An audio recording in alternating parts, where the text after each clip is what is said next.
I put on my Instagram, ask me anything about entrepreneurship, and I happen to have an A+ entrepreneur right here. And right here. And right here. Fun fact, we met in EO. Which is? Entrepreneurs organization, and it's for baller entrepreneurs who are very successful. And we both have a similar story that we were both in EO Accelerator first. Yes, which is a part of EO that you enter. Oh, hey, Kenzo.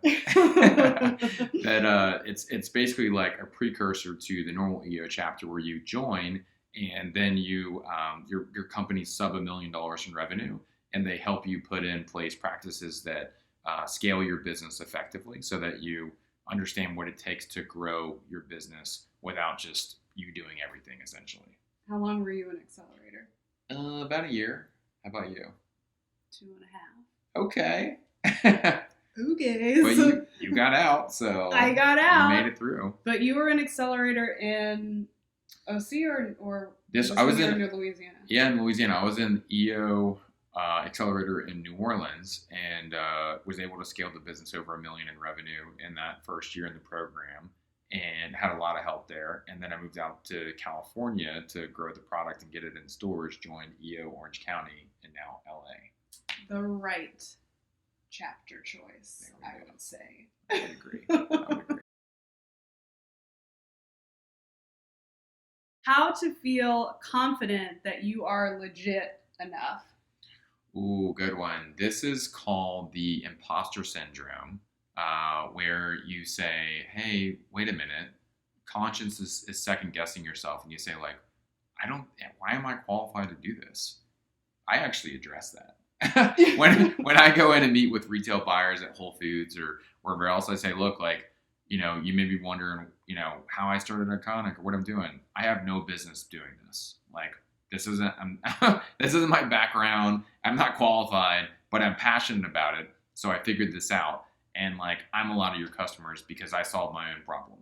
And this is a problem they have too. And that's why we created our product line. So I kind of like address it right away. How about you? That's good. I have two answers because your answer reminded me of an answer. One, I think I have like the overcompensation issue where like I learn everything that I can. Mm-hmm. Like I'm obsessed with learning, and I don't like it when I don't know things. And I feel like the more you learn, the more confident you become. Right. So when I started working as a stylist, I went to fashion school, but I didn't know how to style. So I read every single fashion book under the sun. I studied under every person that I could find, like hard fucking core. But when I was talking to my group coaching women, seriously, when I was talking to my group coaching women yesterday, I was like, I literally have no business doing this. Like, I am not a certified life coach. Mm-hmm. I don't know how to coach, but I just have my own experience. What'd you say? And I fixed my life, and I can show you guys how to do it. And they were like, yeah! They love it. Yeah, so you just addressed it. Yeah. Totally. I just said, like, I don't know what the hell I'm doing, but it works. Right. And you want to pay me for it. Yeah. And I can get you results, so let's do this. It's all about the results. And I think that's what makes you confident. Yeah. Too. Like, it helps. Like, the more success I find, I'm like, yeah, I am the shit. Right? I got this. Yeah. Like, I imagine you feel that way when you're at the grocery store. I feel very impressed by you when I'm at the grocery store, and I'm like... Well, thanks. No, it's one of those where you see your product on the shelf, and this goes for anybody that's got a brand on shelf, and you see it, and you say, like, wow, like my product's on the shelf. And sometimes you just get used to it, and you're like, I'm in this mentality of doing store checks, and I'll go and, okay, let's make sure they're there, make sure the product's in front of the shelf, make sure we're stocked, make sure this. And then every now and then you're walking around and you're like, whoa, my product's like on the shelf. That's cool. So yeah. It still hits you. Yeah. I think it's, I geek out, and it's not my beverage company. Yeah. Did you start outsourcing things right away, or did you do it all yourself? Obviously, you can't be churning up protein, or did you? Just big batches. I got my wooden paddle out in Louisiana, just making my batch of protein drinks. Yeah. I wish that were the case. It's not the case. Protein drinks in like a shelf stable format and powders and stuff like that, you want to do it at like an FDA approved facility because it's going in someone's mouth. So there's that. You can make drinks and stuff at home. People do it. But our product was a bit more complicated. So I actually went to the outsource, version first and went to a co-packer. That was a whole, catastrophe in itself. I went through like 3 co-packers to find one that would actually run our product. And that took like the first few years. Like I questioned whether or not I should have stayed on this path. It's one thing to be persistent. It's another thing to like learn to maybe go another direction, which I'm still working on.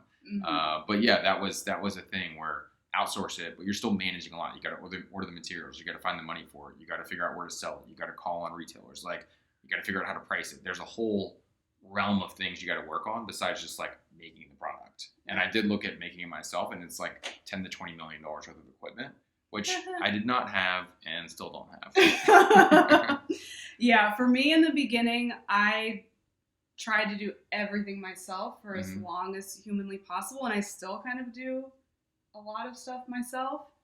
But in hindsight, it'd be better to spend money to have people help you. Yeah, spend the money and get people that know what they're doing to come help you. Right. In the right instance, yeah. Because I think about how many hours I wasted like answering customer service emails and having those like hurt my feelings and get on my nerves, where it's like I don't need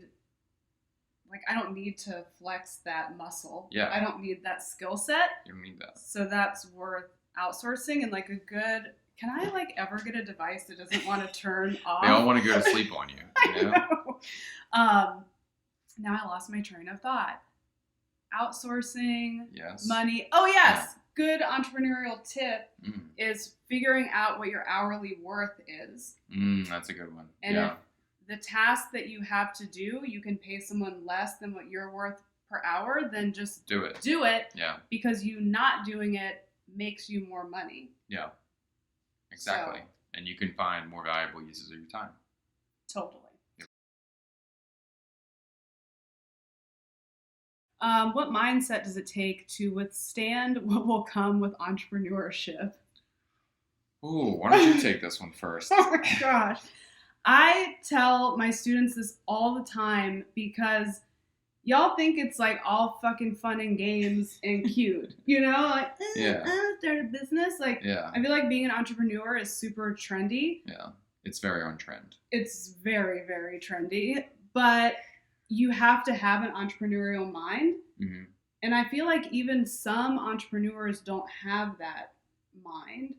And I feel like COVID, this might sound screwed up, but I feel like COVID definitely separated like the entrepreneur from the super entrepreneur. Yeah. Because you have to be prepared to like get punched in the face, be broke, be disappointed constantly. Yeah. Like not have a life.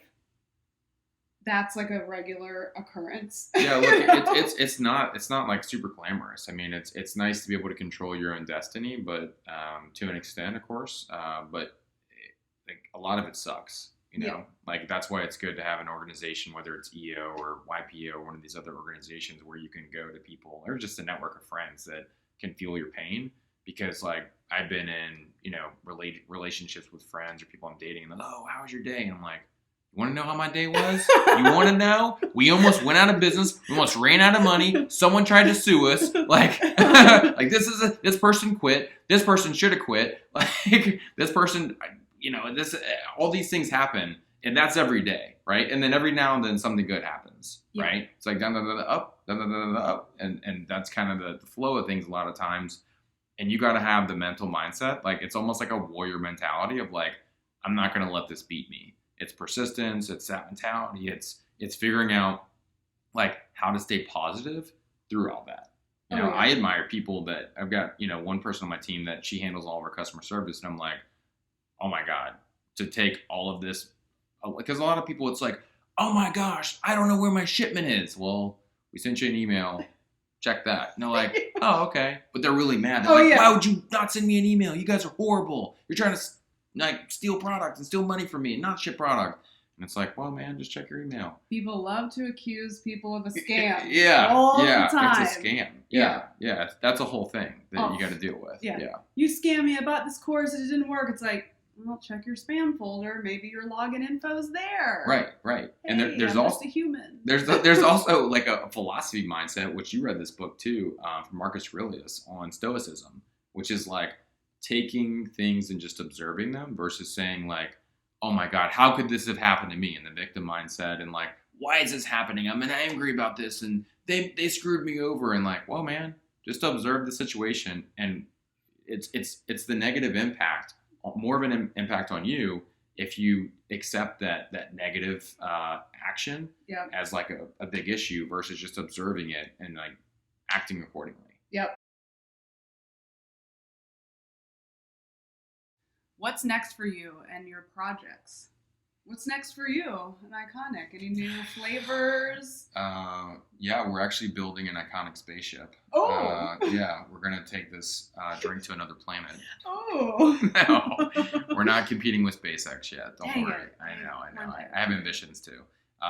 We are actually working on a few new products lines. We just launched Iconic Kids, which is out there.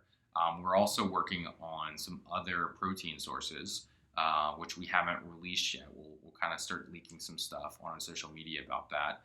We're working on some other protein sources and other types of products in liquid and powder. So keep your eye out for that. So still under wraps right now, but will be released soon. And this is product that you guys will see kind of early next year roll out.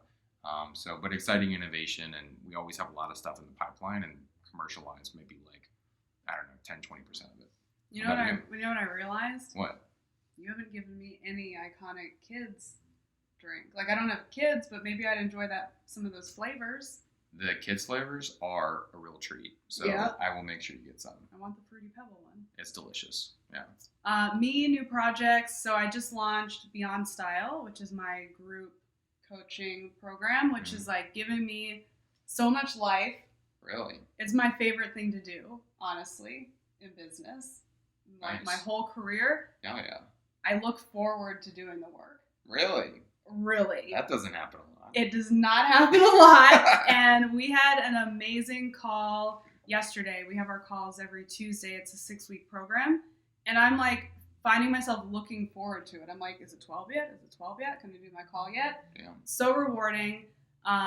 We've got 60 people last I checked on the wait list. And I can only serve 15 at a time. So pretty soon I'll be opening up that wait list and letting in a second class of people. Wow. That's exciting. Super fun. And then obviously my book is coming out in March, which is thrilling. It's called Style Therapy. Yay. And I'm already working on my second book. Wow. Yep. I had the idea.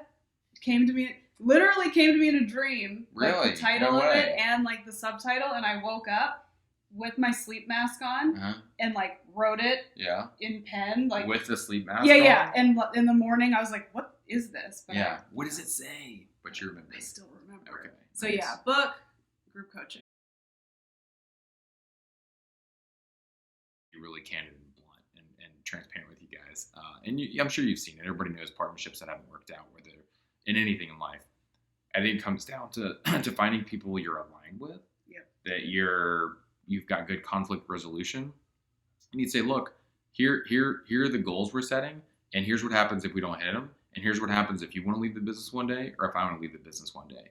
It's a math equation, right? You just like, it's very formulaic, but it's critical to have that out of the gate if you do have a partner. But like, why not try it on your own? Like, be confident in yourself. Yeah, that's the advice that I would give. Try real hard to not have a partner. Like, make that the thing that you really try to just do it yourself, because you have to understand the issues that will come up, because no one thinks that they'll ever come up. No. It's like, oh my God, it's like so fun. Look, we're like, oh, it's so great. But there's always something that will come up. Even if you really like each other or your family, you've been best friends since you were 2. Yeah. Some shit's going to go down. Yeah. I agree. You got to be prepared for that. Yeah. Again, it's like set those expectations and have an out. And I think this with like any kind of relationship, right? It's like you have to be aligned on where you're going and like what happens if it doesn't work out. Yeah. Plan for disaster. Are you ever satisfied? I'm always looking for the best next thing for my business? Yeah, that's a hard one. I don't know. What do you think? Are you ever satisfied? No, unfortunately. Never, ever Never. be satisfied. And it kind of like, it's good and bad because when you're never satisfied, you never get too comfortable. So you're always like innovating and you're thinking about something else. But it is, I think it's annoying for people that work for us because you have that like semi-shiny object syndrome. Yeah. Of like, oh, it's all about like XYZ, it's all this. And you're like, nope, that's over.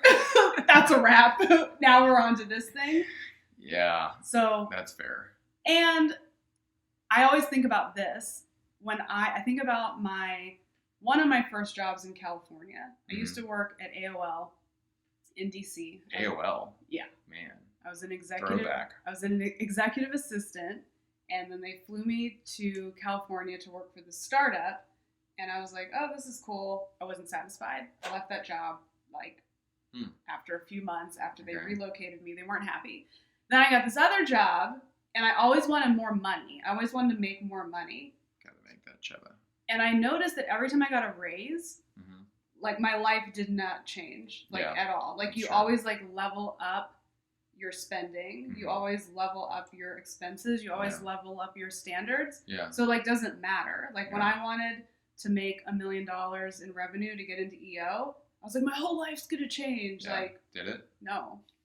You know what is the? I think the rule is like what, $70,000 in income, relatively speaking. I know it changes by city. Once you hit about that, your life doesn't change. Isn't that $20,000 a year to like 70,000? There's some changes there. 70 to a couple $100,000. Like maybe you drive a nicer car, or live in a nicer house, but you still have a house. And things don't change a whole lot. Right? Exactly. Yeah. So it's like, ooh, my apartment, instead of a studio, is a 1-bedroom. Like, it's like a marginally better life. Yeah. But then, like, when I bought this house, which was a huge goal of mine, I'm already like, what's next? Yeah. I'm like, I already redecorated this thing. I'm done with it. Where's my house with a pool? Which you were calling, he was giving a little shade to my Akashic Records reading. But she described my next house. Description fits exactly for my vision board. Okay. Has she seen your vision board? No. Okay. Let's just make sure that the Akashic reader hasn't seen the vision board. Oh, no. Okay. So satisfaction. She's like, I see you having a nice house. You're like, that's it. And I think it has a pool. You're like, I love pools. And it has pizza inside. Oh my God, that's my house. Pizza, pool, nice house. This was it. Yeah. I could be a Akashic reader. I'm going to get you. When's your birthday? December? Yeah, 18th. I'm going to get you an Akashic record reading for your birthday. Oh, God. Okay, here we go. Yeah. Yeah. Did they do a Ouija board, too?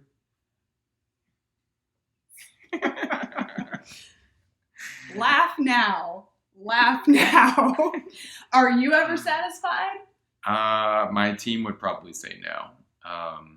And I would have to agree. I mean, I'm trying to enjoy the journey more and acknowledge like the small wins, because we'll like get like a really good meeting with a buyer, get some good news, and my team's like, pop the champagne, let's party. And I'm like, let's wait till this sale closes and we get everything done, and how many stores are we getting, where we're going to be, and blah, blah, blah.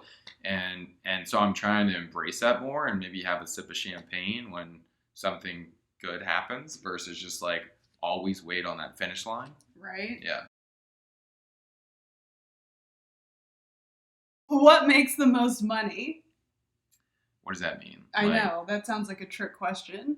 I would say in my woo-woo answer is whatever you're most passionate about makes you the most money. I don't think there's any secret bullet of like industry or product. Like at least with my business, because I see so many people copy me and they're like, oh my gosh, Lauren makes $1 million, so I should have a course too about style. And then they do it and it freaking flops. Yeah. It's not the heart's not in it. It's not the vehicle. Yeah, it's like the heart. It's understanding your audience and what they need. Like we were just talking about Tyler Perry. Yeah. Boss. Yeah. Boss. He's a billionaire. His movies suck. Like, his shows suck. Entertaining. Very entertaining. Yeah. It's one of my favorite pastimes to watch a bad Tyler Perry movie. But the point is, like, he's not perfect at any of the stuff. The wigs are terrible. There's boom mics in the shot. The extras are drinking invisible water and, like, cutting up imaginary food. The details aren't important, but he knows his audience. He knows the stories that they want to hear. He knows that the details aren't important, and that makes him money. Whereas if we watched Jurassic Park and we saw, like, little hinges on the dinosaurs, we'd be like, what the hell? Like, this doesn't work. Come on, Steven Spielberg, get it together. So it's like, yeah, if you're passionate and if you understand your customer, you're going to make a lot of money. Yeah. What do you think? No, I totally agree. I think it's like, your heart's got to be into it. And I'm not saying you can't prove it's wrong, that, like, you can go start a business that your heart's not in and make money doing it. Because, like, there are people doing it. You can go, like, start a trash company picking up trash. Somebody needs to do it, and maybe your heart's not into it, and you can make money. Maybe your heart is doing great. But I think you're much more likely, the odds are in your favor if you're really behind something and you understand it, and then you can figure out how to make money doing it. Excellent answer. What is the best way to bootstrap when starting from the ground up? You're a pro at this. I wouldn't say pro, but I've definitely done it. A few different businesses. One in real estate was, and that's still active. Great partnership there, actually. And with that, it was like I just saved a bunch of money. I, like, squirreled money away. All my friends, when they got out of college, let's buy a new car, buy a huge TV, buy stuff that's going to depreciate, go on crazy trips. Let's go to Yacht Week or whatever. Like, I'm sure it was fun. But I saved all that money, squirreled it away, and then had some money to put down on the down payment on my first fourplex, and grew that company, and that's still going. That's been 10 years. And with Iconic, I actually went through a few different incubator programs in New Orleans. There's one called the Idea Village, which was great. I literally went to them with an idea, and they're like, that's not how this works. We help businesses. And I'm like, yeah, but it's called the Idea Village. And they're like, yeah, like, that's not what it means. And I'm like, anyway, I got an idea, and you guys are going to think it's great. So they accepted it, and that got us going. And then I was in the New Orleans Incubation Center. It's, like, called NOBIC, but it's a big bio-innovation center, and did their program for a few years. So I did a few different, like, accelerator programs that I felt like really helped me get going. And then I did a bunch of business pitch competitions and raised about $200,000 to seed fund the business, just, like, pitching for, like, big publishers clearinghouse checks. That was, like, a whole chapter of the business. You should post some of those pictures on your social. Okay. Yeah, those big check pictures. Yeah. I got one that was, like, huge. I sat through this, like, hour-long or 2-hour-long, like, award ceremony, blah, blah, blah, blah, blah. Okay, like, I'm not going to win. This will be a waste of time. And they're like, Billy Bosch and Iconic. I'm like, what? And we won $50,000, and it was this big check. And I'm like, what do I do with it? We take it to the bank? So I'll post that and get that out. But yeah, we did that. What about you? Geez. What's the best way to bootstrap?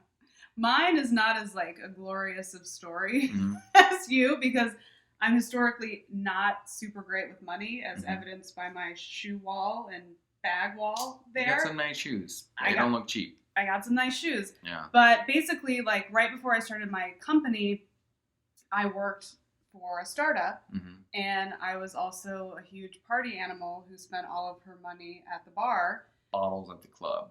Popping bottles. So when I left that company, I was actually trying to straddle both. Okay. I was trying to start a business while still having a 9-to-5 job, until the CEO was like, yo, are you, like, ever going to come to work?